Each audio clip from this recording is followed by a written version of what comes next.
사랑하는 새벽나라 친구들, 여러분과 화요일 말씀을 나눌 장재원 목사입니다. 오늘 말씀을 통해 하나님의 마음을 깨닫게 되는 귀한 시간 되길 바랍니다.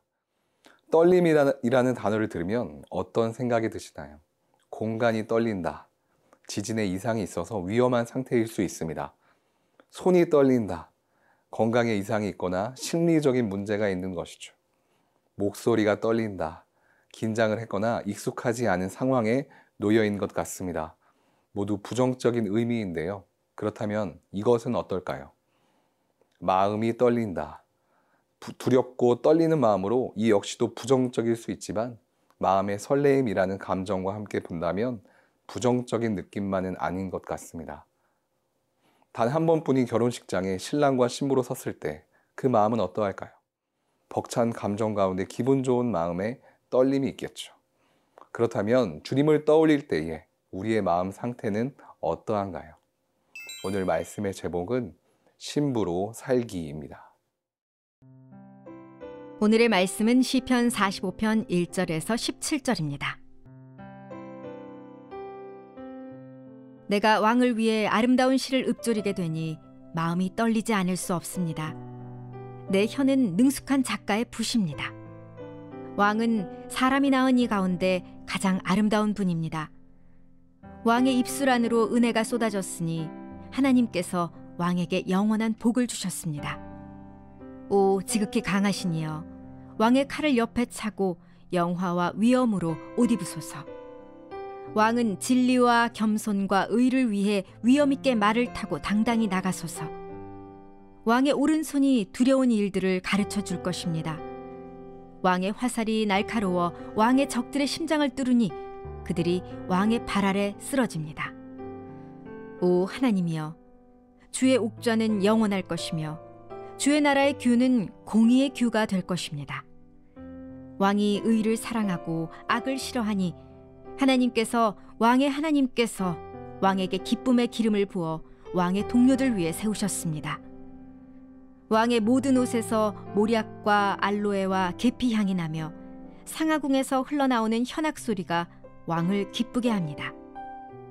왕이 소중히 여기는 여자들 가운데 여러 왕의 딸들이 있고 왕의 오른쪽에는 오빌의 금으로 치장한 왕후가 있습니다. 오 딸아, 듣고 생각하고 귀를 기울여라. 내 백성들과 내 아버지의 집은 이제 잊어버려라.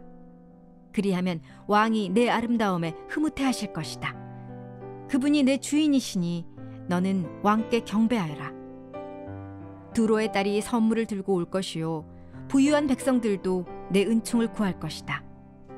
왕의 딸이 그 안에서 모든 영광을 누리니 그 옷은 금으로 수놓은 것입니다. 그가 수놓인 옷을 입고 왕께로 인도될 것이며 시녀들도 그 뒤를 따를 것입니다. 그들은 기뻐하고 즐거워하며 이끄는 대로 왕궁으로 들어갈 것입니다. 왕의 자녀들은 왕의 조상의 자리를 이어받고 왕께서 그들을 온 땅의 왕들로 삼을 것입니다. 내가 온 세대에 걸쳐 왕의 이름을 기억하게 할 것이니 그러므로 백성들이 영원토록 왕을 찬양할 것입니다. 시편의 기자는 간절한 마음으로 시를 말하기 시작합니다. 오늘 본문 1절과 2절 말씀입니다. 내가 왕을 위해 아름다운 시를 읊조리게 되니 마음이 떨리지 않을 수 없습니다. 내 혀는 능숙한 작가의 붓입니다. 왕은 사람이 낳은 이 가운데 가장 아름다운 분입니다. 왕의 입술 안으로 은혜가 쏟아졌으니 하나님께서 왕에게 영원한 복을 주셨습니다. 왕을 위해 시를 말하고 있습니다.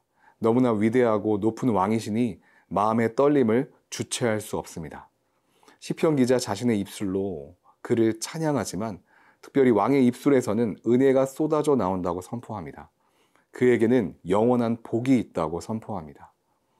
인간의 몸으로 나신 분, 은혜의 말씀을 선포하시는 분, 영원한 복을 우리에게 내리시는 분, 사실 오늘 시편의 말씀은 우리의 영원한 왕 되시는 예수 그리스도를 예언하는 시입니다. 예수님은 신약의 시대에만 나오는 분이 아니십니다. 그는 영원전부터 계셨으며 하나님의 아들로 또 말씀으로 구약의 역사 속에서도 함께 하셨습니다. 오늘 본문 3에서 4절 말씀입니다. 오 지극히 강하신 이여, 왕의 칼을 옆에 차고 영화와 위엄으로 옷 입으소서. 왕은 진리와 겸손과 의를 위해 위엄 있게 말을 타고 당당히 나가소서. 왕의 오른손이 두려운 일들을 가르쳐 줄 것입니다. 우리의 왕이 칼을 차고 위풍당당하게 나아갑니다. 오늘 본문은 그가 진리와 겸손의 의를 위해 나아간다고 말합니다. 예수 그리스도, 그는 단 하나뿐인 진리이십니다. 세상이 그 어떤 답을 외쳐도, 우리가 그 어떤 문제에 봉착하더라도 그 정답은 예수 그리스도입니다. 예수님을 통해 우리는 하나님의 자녀가 되고 구원을 받아 진정한 형통함 속에 살아갈 수 있습니다. 또한 겸손을 말씀합니다. 주님은 겸손의 왕으로 오셨습니다. 세상은 우리를 교만하게 하지만 창조주 되시는 주님을 바라볼 때에 주님은 우리를 겸손하게 하십니다. 제자들의 발을 닦으시고 십자가 지신 예수님처럼 우리도 예수님 안에서 겸손의 옷을 입어 늘 감사와 온유함으로 살아갈 수 있습니다. 그렇게 살아가는 것이 진정한 의로움이며 승리입니다.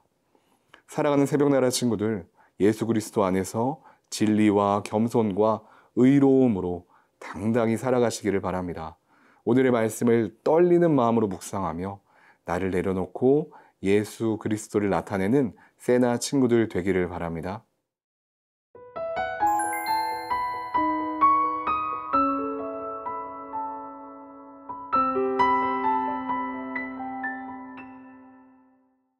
왕 되신 예수 그리스도를 입술로 찬양하였습니다. 이제는 그것을 듣는 우리가 화답하는 시간입니다. 오늘 본문 10에서 11절 말씀입니다. 오 딸아, 듣고 생각하고 귀를 기울여라. 내 백성들과 내 아버지의 집은 이제 잊어버려라. 그리하면 왕이 내 아름다움에 흐뭇해 하실 것이다. 그분이 내 주인이시니 너는 왕께 경배하여라. 오 딸아 라고 이야기합니다. 신랑이신 예수 그리스도를 선포할 때 우리를 신부로 맞아주시는 하나님이십니다. 또 그분은 말씀합니다. 듣고 생각하고 귀를 기울여라.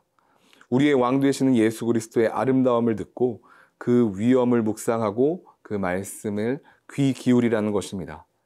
너의 백성들과 그 집, 즉 내 눈길이 가는 그곳에서 벗어나 너의 왕을 온전히 경배하고 찬양하라는 것입니다.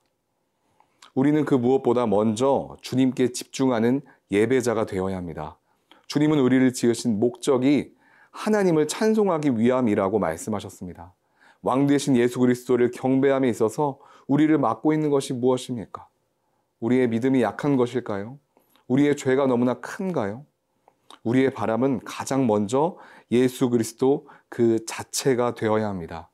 그것이 주님의 신부된 우리의 진정한 모습입니다. 마태복음 6장 33절은 이렇게 말씀합니다. 그런즉 너희는 먼저 그의 나라와 그의 의를 구하라. 그리하면 이 모든 것을 너희에게 더하시리라. 먼저 주님을 구하십시오. 그리하면 주님께서 모든 것을 더하여 주십니다.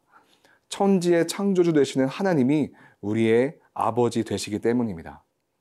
오늘 본문 14절 말씀입니다. 그가 수노인 옷을 입고 왕께로 인도될 것이며 시녀들도 그 뒤를 따를 것입니다. 그렇게 먼저 주님을 온전히 경배하며 나아가는 자는 화려하게 수노인 옷을 입게 될 것입니다. 그의 복이 다른 사람들에게도 전해져 또 다른 기쁨과 즐거움을 낳게 될 것입니다. 사랑하는 새벽나라 친구들, 주님은 우리를 신부로 부르고자 하십니다. 내가 세상 안에서 발버둥 치던 것들을 내려놓고 주님의 거룩한 신부로 살아갈 준비가 되셨습니까? 주님의 신부로 살아가며 주님의 임재 안에서 참된 기쁨과 즐거움을 맛보는 모든 세나 친구들 되기를 바랍니다. 사랑의 주님, 진리와 겸손의 왕 되시는 주님을 찬양합니다. 나의 나됨을 내려놓고 주님과 온전히 동행하며 거룩하고 순결한 주님의 신부가 되는 우리의 삶이 되게 하여 주시옵소서. 살아계신 예수 그리스도의 이름으로 기도드립니다. 아멘.